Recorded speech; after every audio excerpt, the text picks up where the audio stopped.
có chỉ nhỏ có trình đó lên từ mũ lời có trình khá lên từ trao hậu xuân đĩa trái cô chia cô nhỏ chia to niềm mơ to có hậu Facebook có chỉ hôn đỡ lo chỉ sao chế con gió chỉ tao cũ lời muôn đồng giờ chân nhớ to có ý lá sớm nhân thiệt xua vì nà thì cú nhon đánh đào lu gió tô con trông mong sẽ có bùa hồ nụ đau nụ lo chỉ nó gió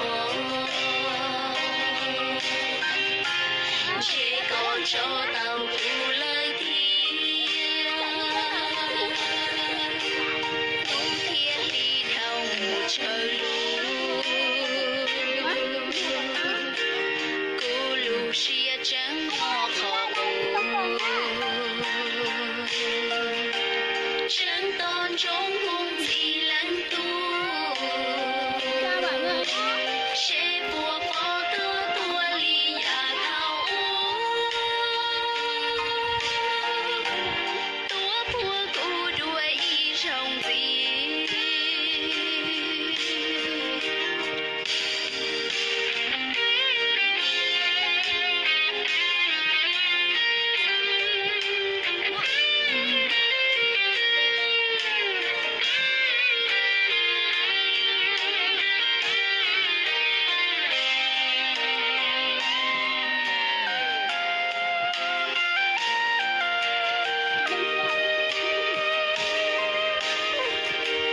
cú nhon đánh đờ lu số tô tôn trông non sẽ có bùa hồ nụ đau nụ lo chỉ nó gió chỉ còn cho tao cú lời thiên nụ thiên đi theo một trời lũ cú lũ xia trên họ khó bù chân tôn trống hung gì lên tu sẽ bùa phó tư tua ly nhà thao tua bùa cụ đuôi y rồng gì tua bùa cụ đuôi y rồng gì tua bùa cụ đuôi y rồng gì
bỏ là chỉ đừng có nên đấy nhá.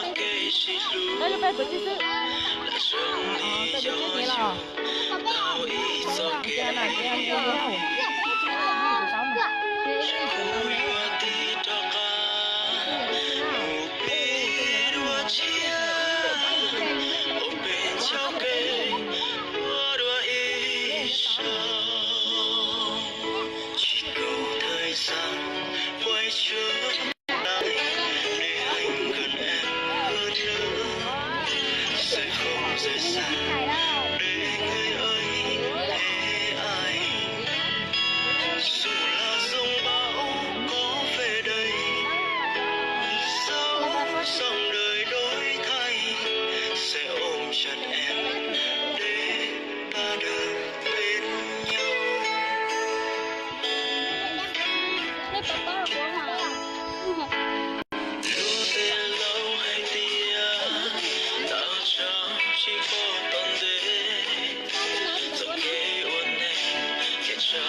Cũng chỉ vì anh đã nói hai từ chia ly thôi, anh sẽ giữ những kỷ niệm của đôi ta. Anh sẽ phải nhắc mình rồi mọi chuyện cũng sẽ qua. 4 năm chia xa đâu sẽ xóa đi tất cả những tình yêu cho anh bây giờ chỉ là người đi phía xa, giống như ta chưa một lần quen nhau. Rồi rồi ta gặp nhau rồi vội vàng quên mau, dường như anh cũng chỉ là thoảng qua dù biết ta đã làm nhau trong bể.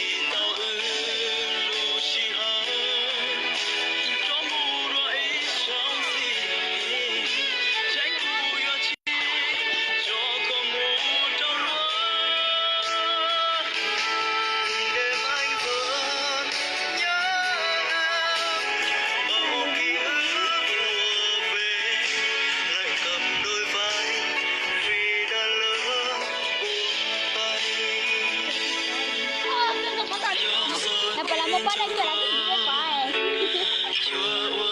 Cái là quen mình giới thiệu người này cho nhá.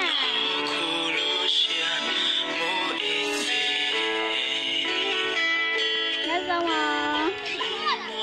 Thế chị muốn hình nhá, chị chẳng mê à.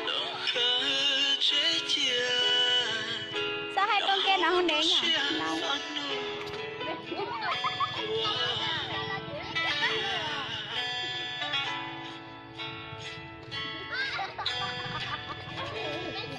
Thời gian có thể coi trở lại.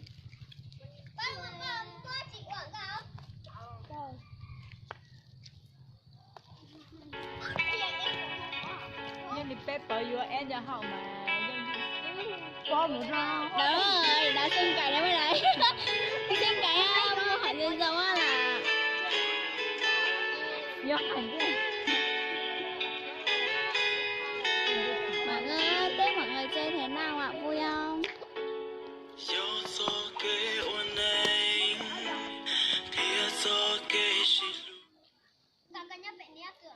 Ôi chà, là phân đợi bia là tao.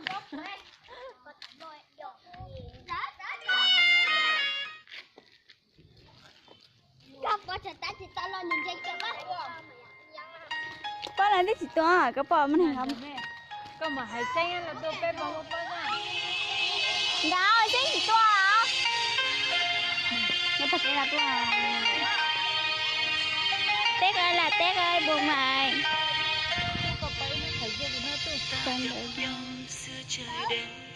Đúng không? Chị sẽ lúc quá là Mấy lúc quá là ý là thấy giờ em. Đây, đi tương còn lấy kiểu âm nhá.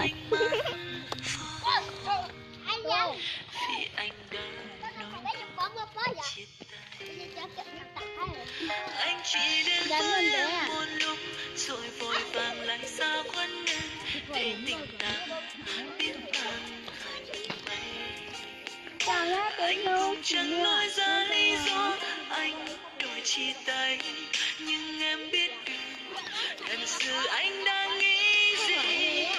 Anh yêu anh nếu em tạm thời, anh không muốn bên em trọn đời.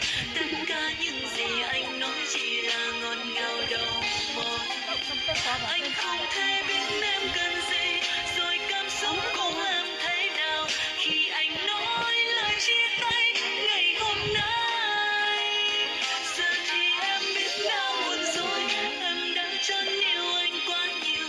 Em không thể nào quên anh trong một vài ngày tới.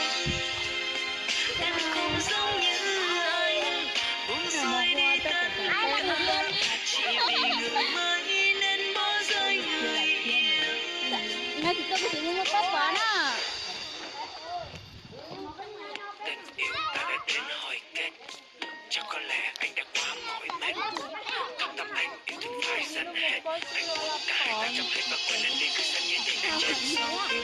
Ai tặng quà cho Xót mẹ? xa tim rồi đang chia đôi giấc mơ. Nhớ xưa trời đêm phố đông Là không, pala mo pa na no. anh đã nói những câu nói Pa ya mẹ là pala có một cái ta nữa. anh nhìn em bằng ánh mắt vì anh đã nói chia tay. Anh chỉ đến với em một lúc rồi vội vàng lại xa quên em để tình ta bay. Anh cũng chẳng nói ra lý do anh đòi chia tay, nhưng em biết Ra là ít sự người của anh ông. đang Có bao nhiêu nghĩ thì ở dưới kia là gì. hôm nay ấy. Anh yêu anh nếu em tạm thời, anh không muốn bên em trọn đời. Tất cả những gì anh nói chỉ là ngọt ngào đầu môi. Anh không thể biết em cần gì, rồi cảm xúc của em thế nào khi anh nói lời chia tay ngày hôm nay. Giờ thì em biết đã muộn rồi, em đã chọn yêu anh quá nhiều. Em không thể nào quên anh trong một vài ngày tới.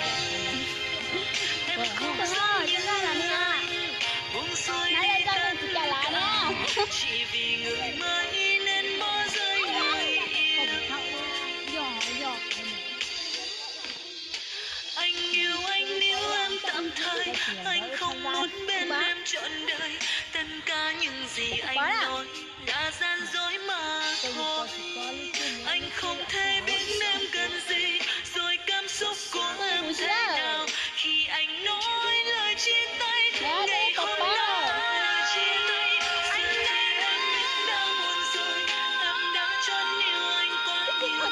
Em không thể nào quên anh trong một vài ngày tới. Anh người ơi, em chỉ yêu anh thôi, không ai thay thế được. Đừng vì người mới anh bỏ rơi tình em. Yêu ta đã đến hồi kết, chắc có lẽ anh đã quá chỉ vì người mới. Thâm tâm anh yêu thương phải dần hết, anh muốn cả hai Tôi là quên anh đi cứ xem như tình đã chết. Cái nhà cố ya. Cái con chó đang quay lượt tè rồi. Nhí.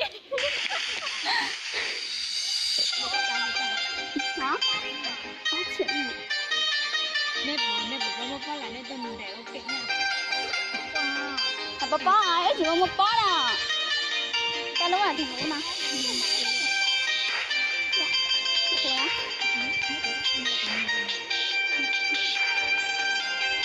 Đấy, bó ai? Cái gì bó ai đấy thì sao? Sao mà chỉ có bó thôi à?